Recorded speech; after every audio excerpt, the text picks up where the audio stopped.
Hey everyone, and welcome to The Explainer. I am so incredibly excited to get into this topic with you today. If you're aiming for a seat at one of those prestigious IIMs, well, you already know the CAT exam is notoriously tough. But what if I told you that cracking the CAT is actually way less about how many exhausting hours you study and much more about the predictable, strategic blunders you manage to avoid? Seriously, today we are decoding the 10 critical preparation mistakes that consistently cost brilliant students their dream B-school seats. Let's get right into it. Okay, let's dive into this. Here is our roadmap for today's explainer. 1. Planning and consistency traps. 2. The learning illusion. 3. Mock tests and cutoffs. 4. Poor exam strategy. And finally, 5. Health and mental stamina. All right, starting off with part 1, planning and consistency traps. So, mistake number 1, starting without a solid plan. Look, you might think that having 8 to 10 months of prep time is this massive advantage, right? But honestly, it means absolutely nothing if you don't have a structured study schedule. Far too many students just jump straight into random questions. Instead, what you really need is a plan that strictly builds your arithmetic and algebra basics first, long before you ever even think about moving into that heavy mock test phase. Now, what's really interesting here is how this leads directly into mistake number 8, using way too many resources. I mean, we all suffer from a little bit of PDF hoarding syndrome, don't we? Saving all those files just makes us feel super productive. But the data actually shows this creates massive material confusion and significantly slows down your prep. The fix? It's simple. Find one reliable source, stick to it, and finish the whole shebang properly from cover to cover.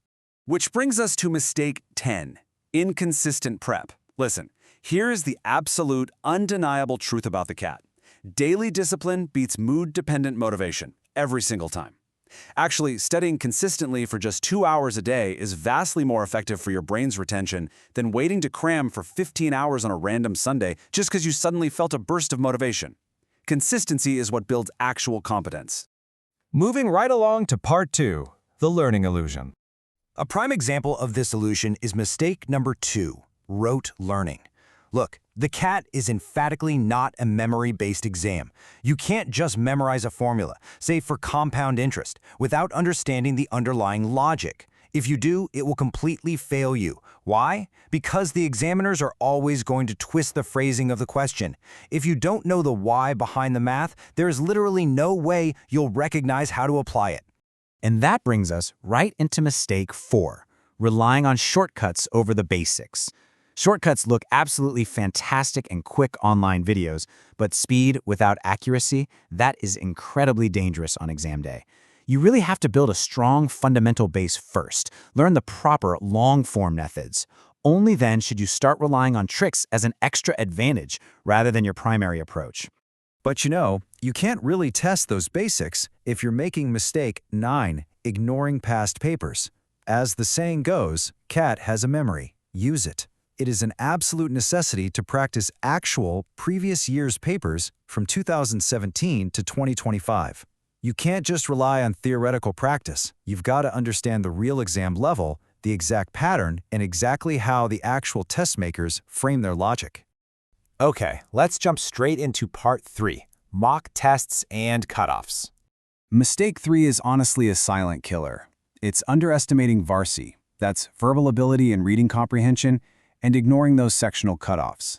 Because VARSI is the very first section in the exam, a weak, fumbling start right out of the gate can completely destroy your confidence for the rest of the paper. Plus, remember, the IIMs don't just look at your overall percentile. Failing even one single sectional cutoff means you get rejected. Just completely rejected, no matter how incredibly high your overall score might be. Then there's mistake 5, treating mocks only as score tests. 3 to 4 hours. Yeah, let that sink in. That is the shocking amount of time you need to spend just to properly analyze a single mock test. If you just take a mock, check your percentile, and move on, your progress is literally going to stop dead in its tracks. Let's move to how this builds, because to stop that stall, you need a rigorous 3-step review process. Step 1, analyze your question selection. Did you waste time on the tough ones? Step 2, approach validation. Ask yourself, was there a faster way to solve this? And step 3, recording your weak concepts so you actually stop repeating the exact same careless errors. This analysis phase, that is where the real score improvement happens. Which brings us to part 4, poor exam strategy. Mistake 6 is the fatal trap of poor question selection and failing to skip hard items. So many brilliant students let their ego completely dictate their test. You know, it's really hard for high achievers to just let go and accept a bruised ego over a really tough math problem. But getting bogged down and stuck on incredibly tough logic sets means you are completely missing out on the easy and moderate problems that are just scattered throughout the section. And the impact of this is just severe. Think about it. Wasting 15 full minutes on a single hard question is a tragically common error. It induces panic, it rapidly burns through your time bank, and it ultimately ruins your overall performance for that entire section. And this brilliantly illustrates the ultimate rule for mistake 6. Knowing which question to skip is a skill the CAT actively rewards. Because of the strict negative marking system, a clean paper with, say, 85 to 90% accuracy often heavily outscores a really messy paper with a high volume of attempts. You don't get bonus points for bravery here, folks. Prioritize those easy wins. Finally, let's look at part 5, health and mental stamina. Mistake 7 is totally neglecting your physical health and mental stamina. Look, yes, the intense pressure of this exam is completely valid, we all know that. But over-pushing yourself in those final weeks causes burnout, severe anxiety, and a massive drop in concentration during the actual 2-hour exam. You simply cannot outwork a completely exhausted brain. It doesn't work. So how do we actually fix this? Well, you've got to manage your energy, not just your time. You absolutely need 6 to 8 hours of sleep for proper memory retention. When you take your mocks, do it in a quiet environment with 0 breaks to build some real endurance. And critically, this is huge, align your daily routine and body clock with your actual exam slot. A perfect, incredibly detailed study schedule fails instantly if you are just physically too tired to execute it when the clock starts. As we wrap up this explainer, I really want to leave you with a highly provocative thought to mull over. Which of these 10 traps are you falling into right now, today? Take a quick second to just reflect on your own habits. Because correcting these mistakes isn't just about feeling a little better prepared. Avoiding these predictable blunders is precisely what earns you that life-changing IIM call. Keep your aim high, stay focused, and use these tips to build an absolutely flawless strategy.